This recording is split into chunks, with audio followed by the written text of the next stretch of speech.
నుదుటన చెదిరిన కుంకుమ ఈ జన్మకు మెరిసేనా?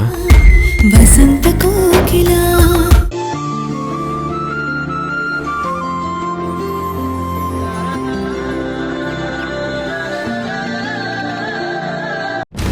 ఏంటి ఎవరో ఉన్నట్లు అనిపిస్తుంది. ఇంట్లో ఎవరైనా దూరారా? ఇందక్కడి నుంచి ఎవరో ఇంట్లో తిరుగుతున్నట్టుగా శబ్దం అవుతుంది. ఎవరైనా ఉన్నారా?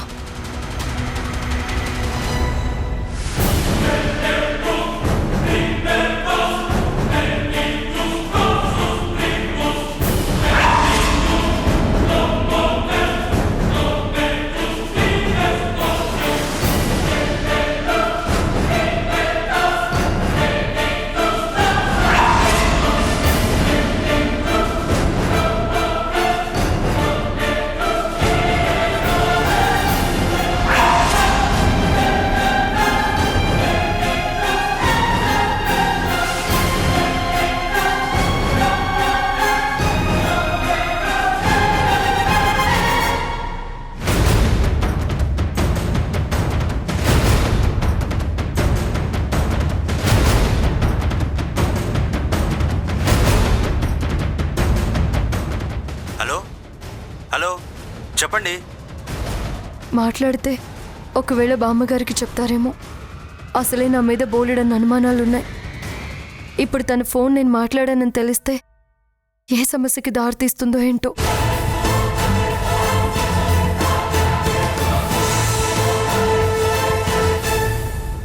ఓం సమ్రాజంచ విరాజంచాభిశ్రేర్యాచనో గృహే లక్ష్మీ రాష్ట్రస్య యామకేతయామాసగంసృజామసే మానో హిగుంసేజ్జాతవేదోగామశ్వం పురుషం జగతో అభిభ్రతజ్ఞాగహి శ్రియామాపరిపాతయా శ్రీ మహాకాళీ మహాలక్ష్మీ సరస్వత్యై నమః. ఆనందకర్పూరమంగళ దివ్య నీరాజనం దర్శయామి నమస్కరోమి. రాజాదిరాజాయ ప్రసయ్య సాహినే నమో వయం వై శ్రవణాయ కుర్మహే సమే కామాన్ కామకామాయ మహ్యం కా. అవును సులోచన, ఆరోహి ఇంకా రాలేదేంటి? పూజ కూడా అయిపోయింది. అసలు ఆ పిల్ల ఎక్కడుందో ఏమిటో ఒకసారి చూసొస్తే మంచిదేమో. ఒరే గురు, నువ్వు వెళ్ళొకసారి ఆ అమ్మాయి ఎక్కడుందో చూసిరాపో. ఎందుకమ్మా? ఫోన్ మాట్లాడడానికి వెళ్ళింది కదా. ఫోన్ మాట్లాడిన తర్వాత తనే తిరిగి వస్తుందిలేండి. ఒరే, నువ్వు చెప్పింది తప్ప మిగతావన్నీ చేస్తావు కదా. నోరు మూసుకుని ఆ అమ్మాయి ఎక్కడుందో చూసి ఇక్కడికొచ్చి హారతి తీసుకోమని చెప్పు. అర్థమైందా? వెళ్ళు. సరే అమ్మా.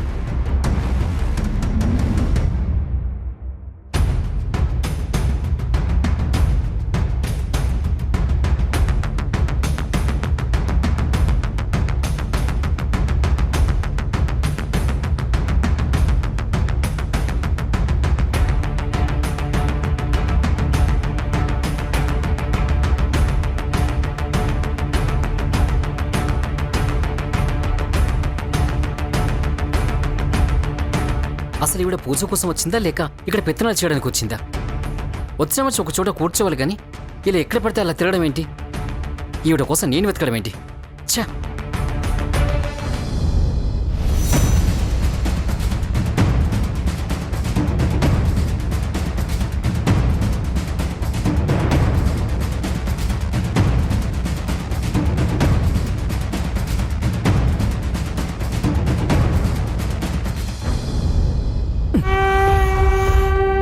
ఎక్కడికి వెళ్ళారండి? మీకోసం అంతా వెతుకుతున్నాను.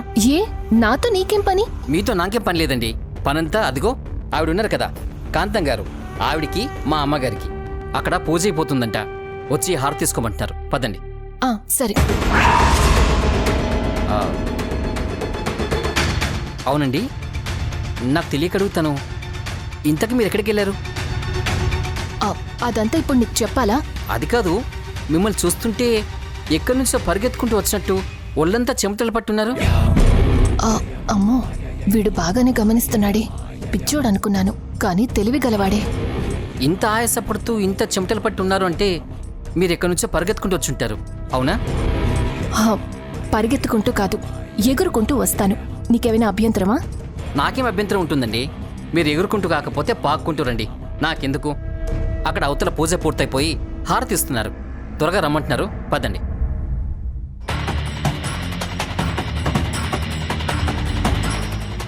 అమ్మయ్యా, తప్పించుకున్నాను.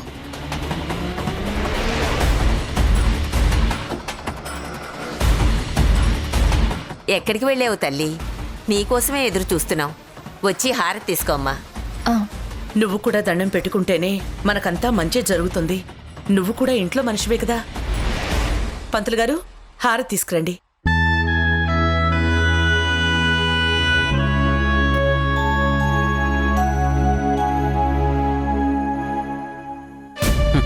ఏ మనుషులమ్మా మీరు? సొంత కోడళ్ళము ఇంట్లో వదిలేసి వచ్చారు. ఈవిని మాత్రం ఇంటి మనుషులా తీసుకొచ్చి గౌరవిస్తున్నారు. దూరపు కొండలు నునుపోని ఊరికే అనలేదు. ఈవిడ సంగతి కొద్ది రోజులు పోతే మీకే అర్థమవుతుంది. ఏమ్మా ఆరోహి, పూజ జరుగుతుంటే నువ్వెక్కడికెళ్ళావు? ఒక చిన్న ఆఫీస్ కాల్ బామ్మగారు. నేను ఇక్కడికి వస్తున్నానని తెలియదు కదా. ఏదో ఇంపార్టెంట్ విషయమై ఫోన్ చేశారు. ఇక్కడ మాట్లాడితే బాగుండదు, డిస్టర్బెన్స్గా ఉంటుంది కదా. అందుకే అలా పక్కకు వెళ్ళి మాట్లాడాను. నువ్వింత బిజీలో కూడా మా కోసం ఇక్కడికి వచ్చావు అంటే నువ్వు నిజంగా చాలా గ్రేట్ తల్లి. భలే వారండి. నాకు ముందు మీరు ఇంపార్టెంట్, ఆ తర్వాతే నా బిజినెస్ అయినా ఆఫీస్ వర్క్ అయినా.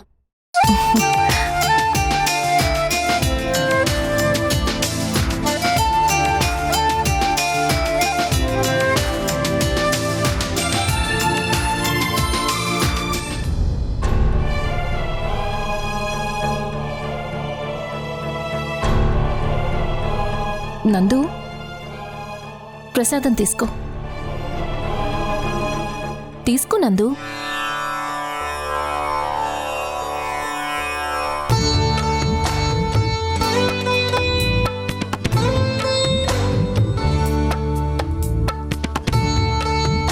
చాలా థ్యాంక్స్ ఆరోహి. సారీ ఫ్రెండ్స్ మధ్య థ్యాంక్స్ ఉండకూడదు కదా. నువ్వు దగ్గరుండి పూజ జరిపించడం, నాకు తోడుగా ఉండడం నాకు సంతోషంగా ఉంది. నందు, ఇక నుంచి నువ్వెక్కడికి వెళ్ళినా నేను నీకు తోడుగా ఉంటాను, సరేనా? మనం ఇంటికి బయలుదేరదామా? పద.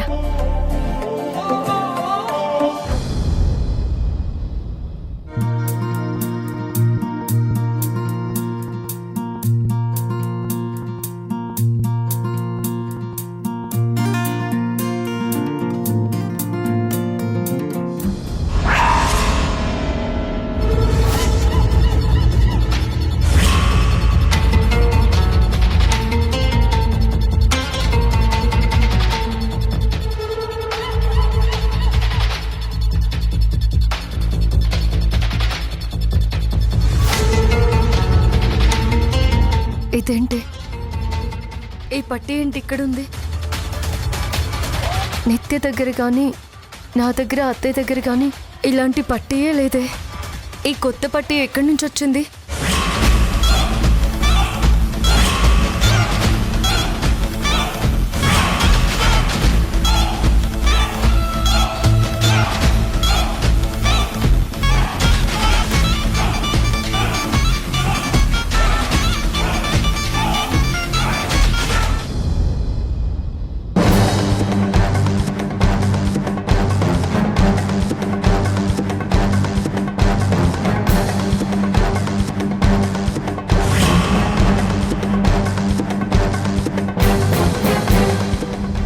ఏంటి తలుపులు ఇలా బార్లా తెరిచిపెట్టారు?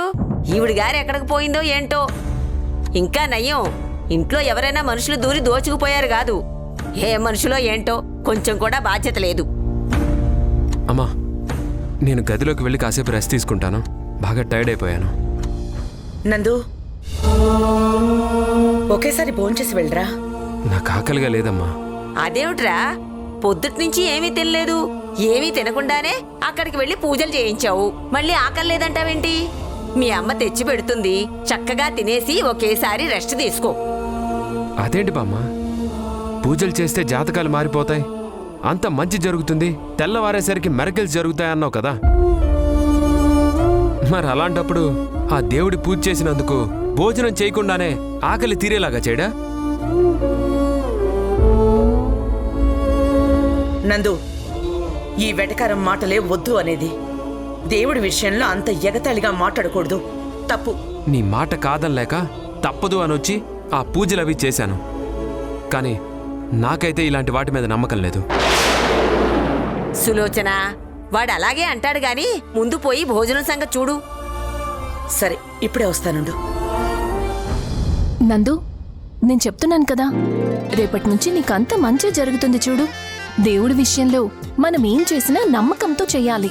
మనం ఎంత నమ్మితే భగవంతుడు అంత మంచి చేస్తాడు. ఎంత బాగా చెప్పావమ్మా. చూడరా, ఆ అమ్మాయికున్నంత భక్తి కూడా నీకు లేదు. నందు, మిగతా విషయాలు వదిలే. నేను చెప్తున్నాను కదా, 100% నీకు మంచి జరుగుతుంది. నన్ను నమ్ము. ఇంత నమ్మకంగా చెప్తుంటే ఇక దేవుడి దగ్గరికి ఎందుకు, నీ దగ్గరికే వచ్చి నా కష్టాలు చెప్పుకుంటే బాగుండేదిగా. ఇదిగో, ఇలాంటి మాటలే మాట్లాడొద్దనేది. దేవుడి దగ్గర విషయాల్లో ఇలాంటి జోక్స్ వేయడం మంచిది కాదు. నిజంగా ఆ భగవంతుడు కరుణించాడు కాబట్టి ఆరోహి లాంటి మంచి మనిషి మన ఇంటికి మనకు దగ్గరయ్యింది. మన కష్ట సుఖాల్లో పాలు పంచుకుంటోందిరా. ఆ అమ్మాయి నిజంగా మన పాలిట దేవత. ముసల్ది నన్ను బాగానే పొగుడుతోందిగా. వదినా, వదినా, వదినా. అమ్మా ఆరోహి, మీరు మాట్లాడుతూ ఉండండి, నేను ఇప్పుడే వస్తాను.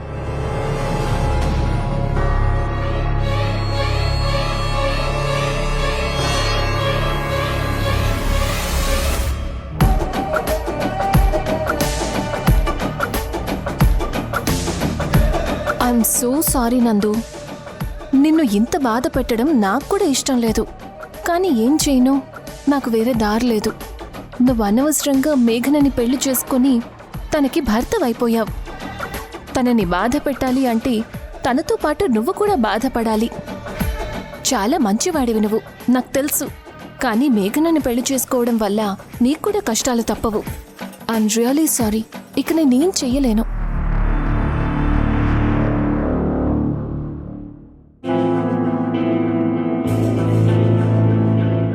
నందు, నందు, పూజ బాగా జరిగిందా? చాలా బాగా జరిగింది. నువ్వు రాలేదు కదా. అదేంటి నందు, అంటే నేను రాకపోవడం వల్లే పూజ బాగా జరిగిందంటావా? నేనేం అలా అనలేదే. పూజ బాగా జరిగింది, నువ్వు రాలేదు కదా, వస్తే చూసుండేదానివి అన్నాను. నేను వద్దామనే అనుకున్నాను, కానీ నేను వస్తే నీ కాన్సంట్రేషన్ చెడిపోతుంది కాబట్టి రావద్దని అన్నారు కాబట్టి ఆగిపోయాను. పోనీలే, నేను వచ్చి నీ కాన్సంట్రేషన్ దెబ్బతీసే కంటే రాకపోవడమే మంచిదేమో. నీకన్నా మంచి జరిగితే అంతే చాలు. ఆరోహి, నేను వెళ్ళి రెస్ట్ తీసుకుంటాను. నందు, రేయ్, ఎక్కడికి వెళ్తున్నావురా? ఏం లేదమ్మా, నాకు విసుగ్గా ఉంది. నేను వెళ్ళి రెస్ట్ తీసుకుంటాను. ఇప్పుడు నాకేం భోజనం వద్దు, ఏమీ వద్దు. చాలే నోర్మి. భోంచేయకుండా వెళ్ళి పడుకుంటావా? రా ముందు రా.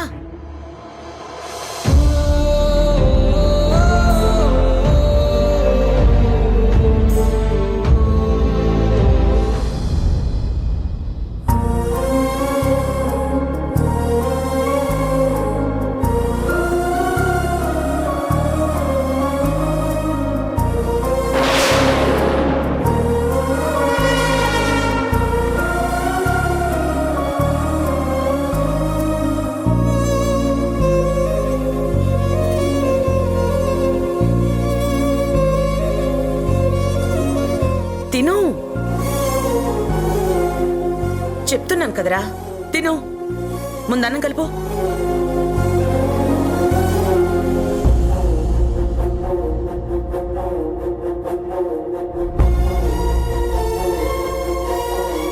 ఎందుకు వాడిని ఊరికే ఇరిటేట్ చేస్తావు? వాడిప్పుడే కదా వచ్చింది. వచ్చి రాగానే నీ ప్రశ్నలతో వేధించి వాడిని చిరాకు పెట్టాలా? నేనేమీ అనలేదత్తయ్య. నువ్వేం అనాల్సిన అవసరం లేదమ్మా. వాడికి నీకు మధ్య మనస్పర్ధలు వచ్చాయి, మాట మాట అనుకుంటున్నారు కదా.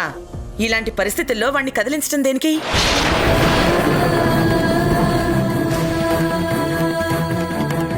ఇదిగో చూడమ్మా, కొద్ది రోజుల పాటు నువ్వు వాడి జోలికి వెళ్ళకు.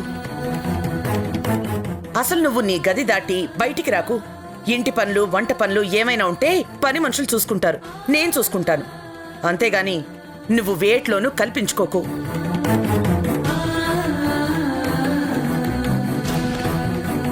ఇంట్లో ఉండి నీ పిల్లల్ని నువ్వు బాగా చూసుకో, అంతే చాలు. అంతకు మించి నువ్వేమీ చెయ్యకు.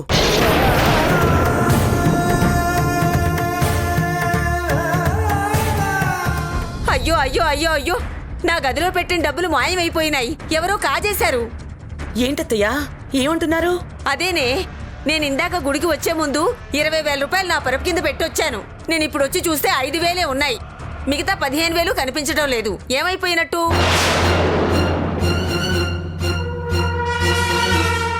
ఏంటత్తయ్యా ఇంట్లో డబ్బులు ఎక్కడికి వెళ్తాయి? మీరే ఎక్కడో పెట్టి మర్చిపోయి ఉంటారు చూడండి. అదేంటి అలా అంటావు? ఇన్ని రోజులు పోని డబ్బులు ఇవాళ ఎలా పోతాయి చెప్పు?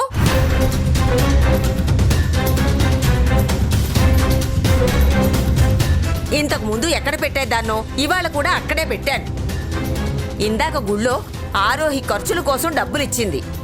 ఆ డబ్బులు తిరిగిద్దామని వెళ్ళి చూస్తే అందులో 5,000 ఉన్నాయి.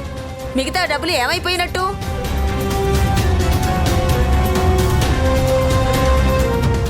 పర్వాలేదులేండి బామ్మగారు, ఇవాళ కాకపోతే తర్వాత తీసుకుంటాను. అసలు ఇవ్వకపోయినా పర్వాలేదు. ఇప్పుడు ఎందుకు మీరు దాని గురించి హైరాణ పడుతున్నారు? చూడమ్మా, ఇప్పుడు సమస్య నీకు డబ్బులు ఇవ్వాలా వద్దనేది కాదమ్మా, ఇంట్లో పెట్టిన డబ్బులు ఎలా మాయమైపోయాయి అనేది.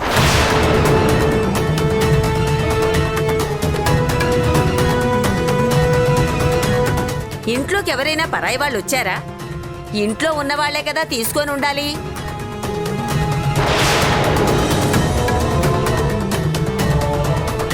అసలు ఇంట్లో ఎవరున్నారత్తయ్యా? మనం ఎవరం లేం కదా. నేను చెప్పేది అదే. ఇంట్లో ఉన్న అందరం గుడికి వెళ్ళాం. ఇక ఇంట్లో ఉన్నది ఎవరు? ఇదిగో ఈవిడ ఒక్కతే.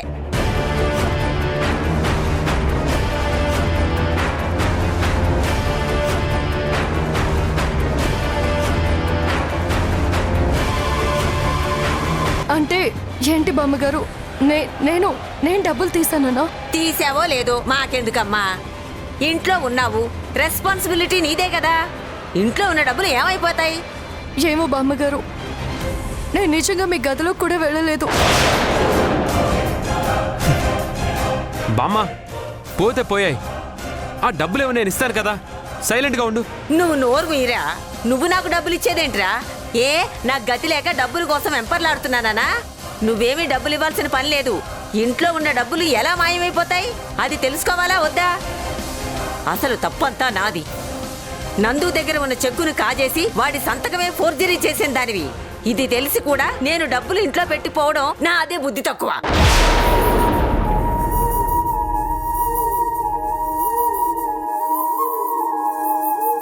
అది మనం లోపలికి వెళ్తాం, పద పద. ఏంటి బామ్మ నువ్వనేది? వదినేంటి డబ్బులు కాజేయడం ఏంటి? మీరు ఇంటి కోడలు పట్టుకుని అలా అవమానించడం ఏమైనా బాగుందా?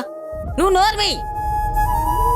మధ్యలో దూరి పిచ్చి పిచ్చి వాగుడు వాగావంటే కాళ్ళు చేతులు విరగొడతా. పిన్ని గారు, మీ డబ్బులు పోయుండొచ్చు, కానీ దానికి మేఘనని అనుమానించడం కరెక్ట్ కాదు. తను ఎలాంటి మనిషో మీకు తెలీదా?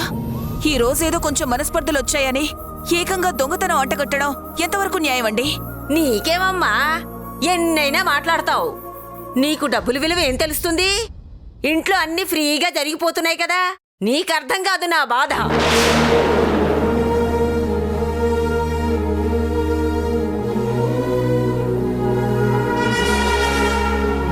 బామ్మ, ఇవి నీ డబ్బులేనా? అవును, ఇవి నా డబ్బులే. నీకెక్కడ దొరికాయి? అవి మా గదిలో ఉన్నాయి.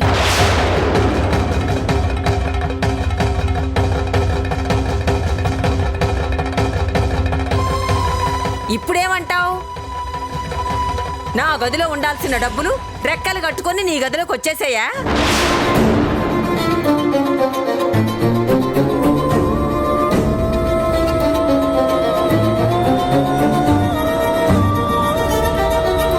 నేనప్పుడే చెప్పాను, ఇది బయట వాళ్ళ పని కాదు, ఇంట్లో వాళ్ళ పనే అని. నా మాట వింటేనా? ఇప్పుడు మాట్లాడండి.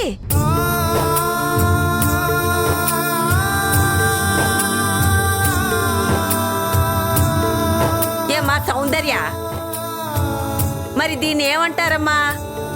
దొంగతనం అనరా?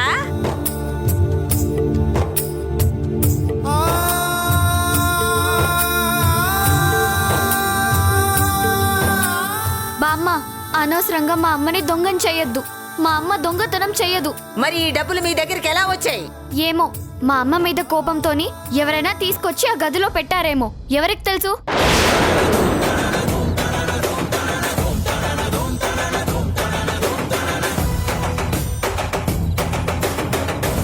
అమ్మో, దీనికి తెలివితేటలు బాగానే ఉన్నాయే.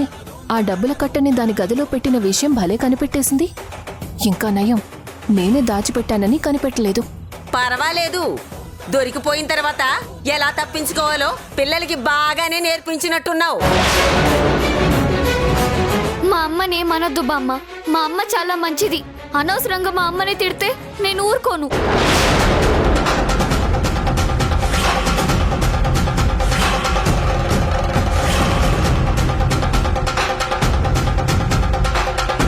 నిత్య,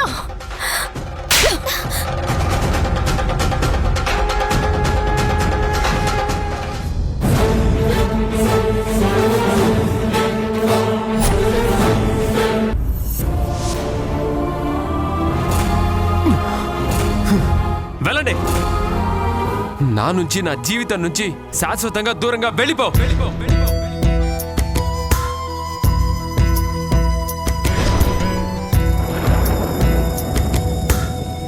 గాలి ఇంగి